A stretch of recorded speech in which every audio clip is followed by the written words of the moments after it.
And it is, for me, it's just interesting to see the Liberals who are so tolerant of the bad behavior of their own leader towards women, bring in Hillary Clinton, who is pretty tolerant of her husband's own bad behavior towards women. And then they're like, look at us, girls.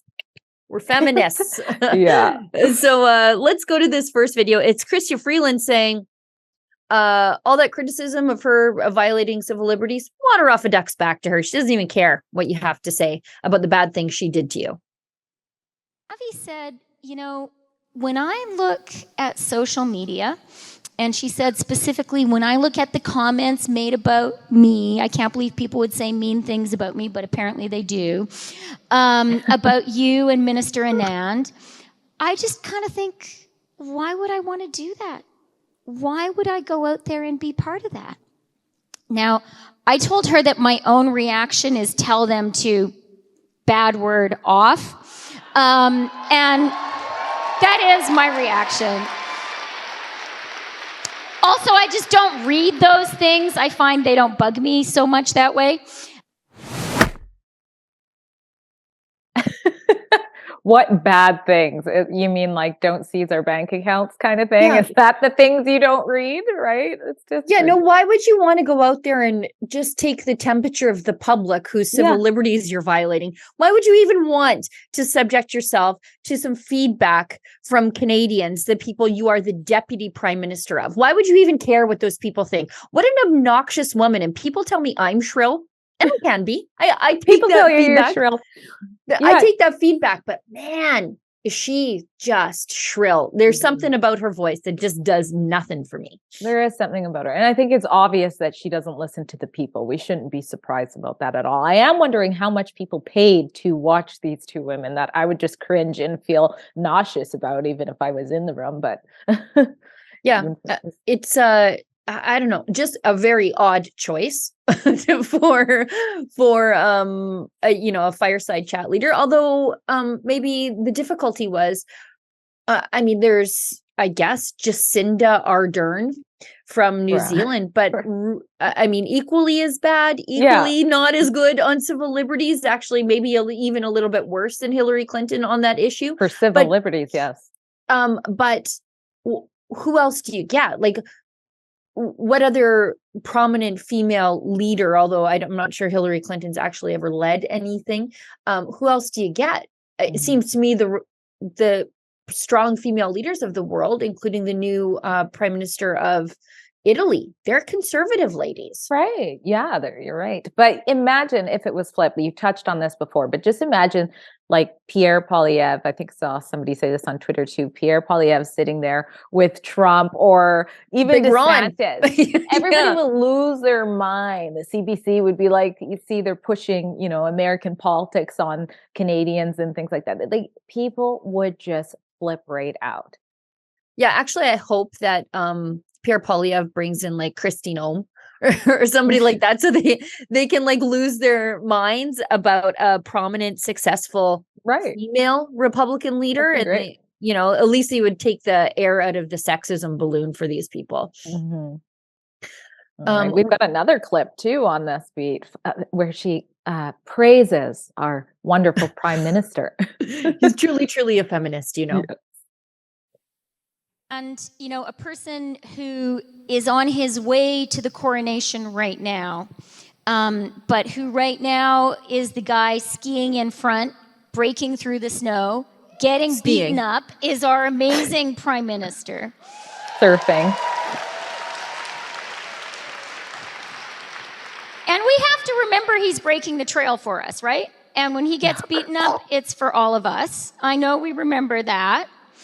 One of the things that is remarkable about his leadership is he is a truly feminist prime minister. Oh, cringe. And that is reflected in his cabinet. But even more importantly, it's reflected in our policies. Oh my goodness.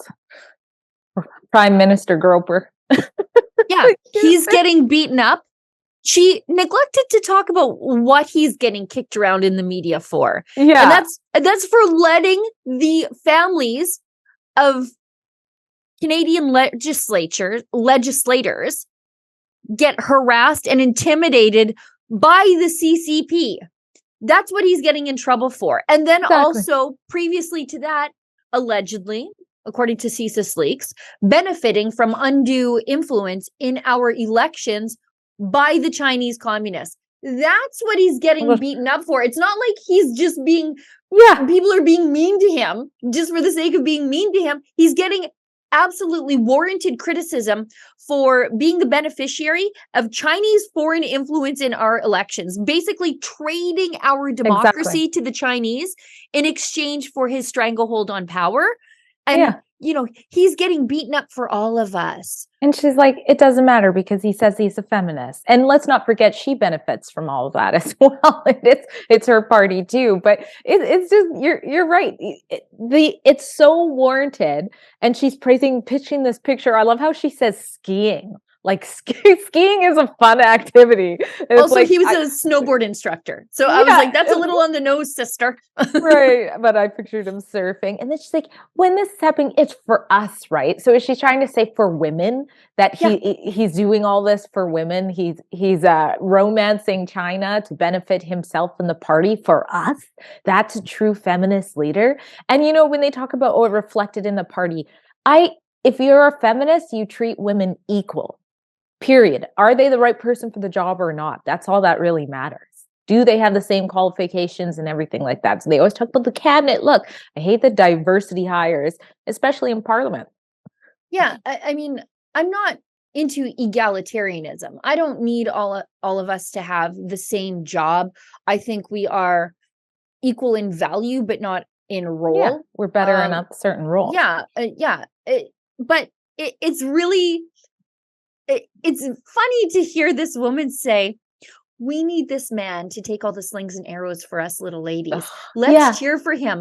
And look at what a bunch of good feminists we are, gushing over this man. We need this man to save us. Who's holding up his shield for us. I'm like, sounds like patriarchy, which I'm fine with. But you guys won't shut up about feminism. I'm happy with men defending and protecting women. Like that's why one of the very many reasons I love men. It's just interesting to hear the feminists say it for once. It's so much hypocrisy. It's not even funny. Like, it just isn't. And is that his best legacy, being a feminist? It's like, one of the things that makes him so remarkable is that he is truly a feminist. Like, that's what the prime minister is going to leave behind after so many terms.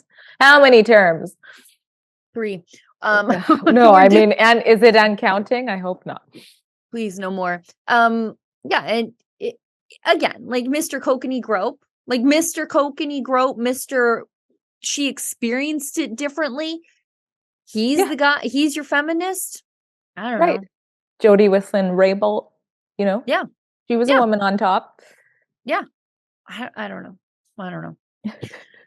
These people. I don't know. This is why I'm not a feminist.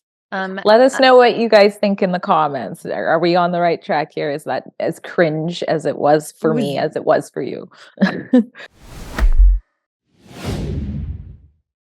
That's a clip from something we call Rebel News Daily. It's our daily live stream hosted by my friend David Menzies, but the show also includes a rotating cast of hosts and special guests, including me. It's a great way for us to talk about the news of the day as the news is happening in an unscripted fashion, and it's an awesome way for you to interact with us as well. We stream every weekday, 1 p.m. Eastern, 11 a.m. Mountain, wherever you find Rebel News. See you there.